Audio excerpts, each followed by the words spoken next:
ખેડૂત મિત્રો, હું છું રાહુલ ગુડાળા રામ બાયોટેક કંપનીમાંથી.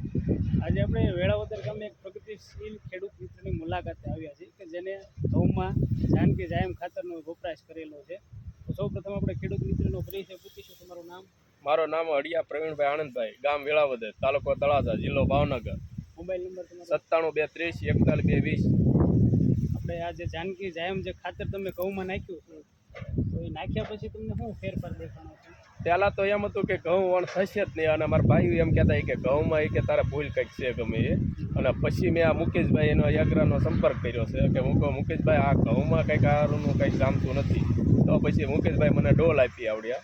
ડોલ નાખ્યા 2 મહિનાને ઘઉં થયા તો એમ હતું કે ઘઉંમાં કાંઈ નહીં રહે. પછી આ ડોલ નાખ્યા પછી આ મહિનાના ઘઉં થયા એટલે ફૂલ ગ્રોથ અને દાણો તે મોટો ભરાવદાર થયો છે અને 3.5 4ની ઊંચાઈ થઈ ગઈ છે.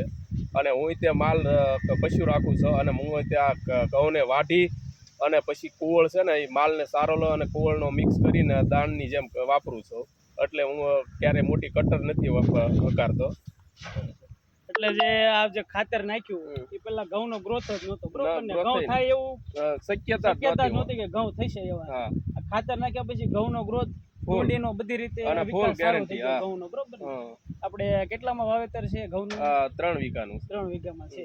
આપણે 10 કિલોની જે ડોલ આવે છે એની 3 વીઘામાં નાખી છે. બીજા ખેડૂત મિત્રોને તમે શું કહેવા માંગશો આ ખાતર? નહીં, આ ખાતર 1 નંબરનું કહેવાય છે. અને મને તો અહીંયા હાથ ઉત્સાહ કરી નાખ્યા કે ઘઉંમાં સફળતા નહીં મળે એની કરતાં હું કોઈ બીજો કંઈક મોલ કર્યો હતો, ડુંગળી કરી સારું હતું.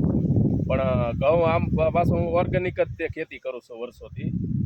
અને ખેડૂત ભાઈઓને વિનંતી કે આ વસ્તુ વાપરવાથી રિઝલ્ટ 100% મળે છે અને સફળતા મને તો મળી છે.